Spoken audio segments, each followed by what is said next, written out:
Antusiasme warga mendukung PON 20 Papua di Klaster Mimika luar biasa.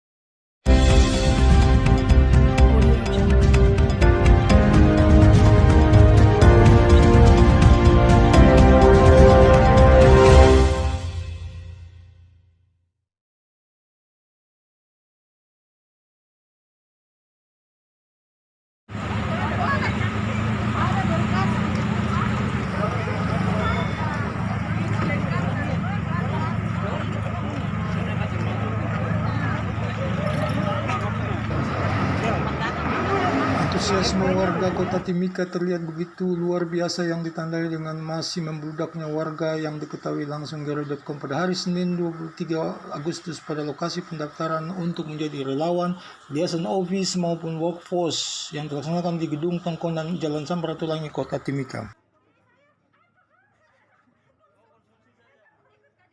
Dari pantauan Gero.com diketahui pendaftar yang berdatangan juga ada sejumlah banyak generasi asli Papua yang berbondong-bondong mengantri untuk mendapatkan kesempatan mendaftar dan semuanya dilayani panitia penerimaan dengan maksimal.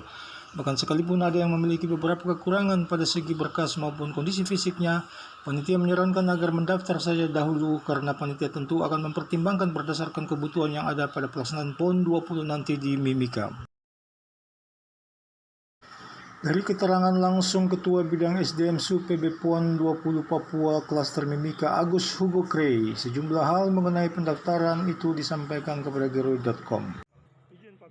Sampai hari kedua atau gelombang kedua ini boleh dikasih keterangan berapa jumlah relawan FO dan LO yang sudah terdaftar? Kalau sampai dengan hari ini, menurut pengamatan itu kurang lebih 1.000 sudah yang terdaftar. Sementara untuk yang hari Sabtu itu kita sudah 516 yang secara faktual langsung datang, data tertulis yang sudah input data yang masuk ke sistem. Sementara yang hari ini kita baru menerima mereka punya persyaratan untuk direkap atau diverifikasi data-data tersebut. Ya Pak Agus, mungkin hari ini targetnya berapa banyak? Kita pada prinsipnya kita akan membuka sampai dengan jam 4 sore. Kalaupun lebih dari 1.000 atau 1.500 kami siap untuk melayani. Besok masih ya?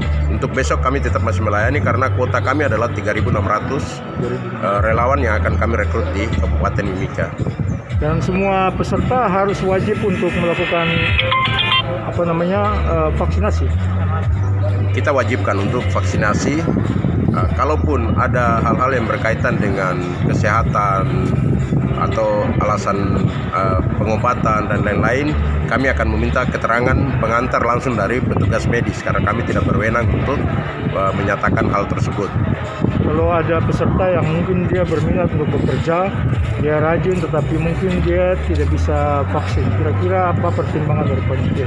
Itu yang saya sampaikan tadi, bahwa untuk panitia kami tidak berhak untuk menyatakan seseorang itu kalaupun ada hal-hal yang berkaitan dengan tidak bisa vaksin, itu harus dibuat dari petugas medis yang bertugas mempunyai tanggung jawab tersebut. Pak Agus, mungkin dari pantauan selama 2 gelombang ini, bagaimana dengan SDM-SDM asli Mimika yang terdaftar? Apakah mereka sudah juga datang dan mendaftar atau mungkin diakomodir khusus? Untuk sampai saat ini mereka yang datang mendaftar dari pantauan kami hampir rata-rata juga ada orang asli Papua. Lebih khusus untuk Amume Kamoro, kami sudah menghimbau melalui beberapa perwakilan kami untuk segera menghimbau untuk datang mendaftar karena kami tetap akan memprioritaskan OAP lebih khusus kepada Amume Kamoro. Pak Agus, mungkin harapannya untuk 2 gelombang dan gelombang terakhir pada hari esok berkaitan dengan penerimaan rekrutmen. Melihat dari antusias masyarakat Kabupaten Mimika, kami yakin bahwa kami pasti mencapai 3.600 relawan yang akan mendaftar. Sementara berkaitan dengan persyaratan lain-lain, NPWP, kemudian batas usia, kami kira itu ada persyaratan-persyaratan khusus. untuk NPWP itu menjadi opsional atau pilihan. Kemudian untuk ijazah itu pun opsional. Kenapa? Karena kami ada punya job desk untuk tugas dan tanggung jawab untuk LO, volunteer, dan workforce. Artinya ijazah atau pendidikan terakhir kami butuh diinformasikan, sekalipun tidak menunjukkan ijazah, tapi jujur menyampaikan bahwa pendidikan terakhir saya adalah misalnya SMA, SMP, atau SD. Sehingga ketika penempatan nanti kita juga menyesuaikan, apalagi yang sarjana. Kenapa? Karena pasti kita akan memberikan tugas dan tanggung jawab yang disesuaikan dengan pengalaman, kemampuan, dan latar belakang pendidikan. Terutama untuk LO sudah pasti akan berbeda dengan volunteer, akan berbeda dengan workforce.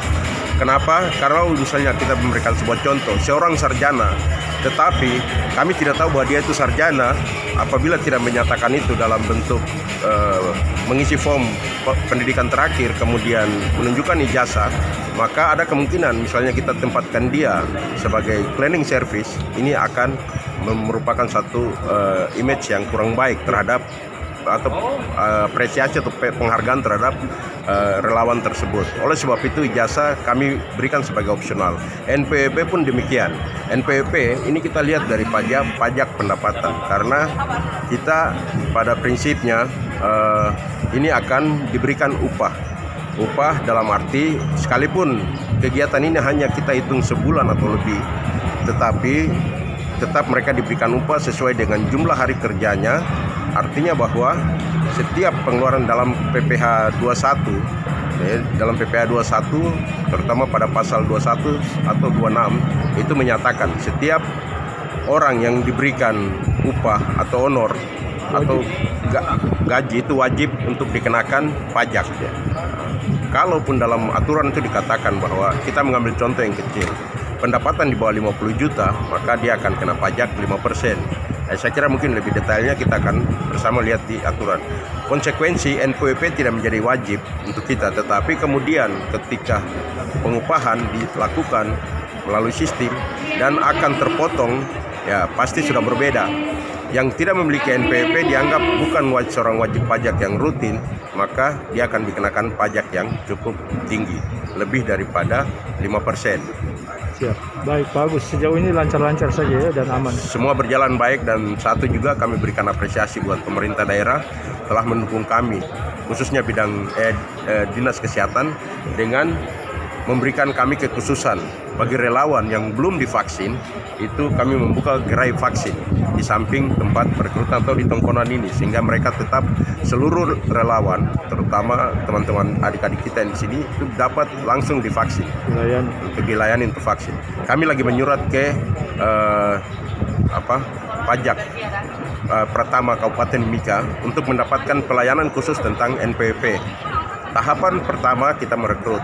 Ketika dalam seleksi itu belum ada NPWP, kita akan tahu berapa banyak orang yang belum ada NPWP, maka kami akan minta bantuan kepada petugas pajak Pratama Kabupaten Mimika untuk melayani kita pembuatan NPWP. Ini kami membantu sehingga nantinya ketika dalam pajak upah atau honor yang diberikan itu tidak ada kecemburuan yang terjadi antara pemotongan 5% sampai dengan 20%. Terima kasih Pak Agus. Ya.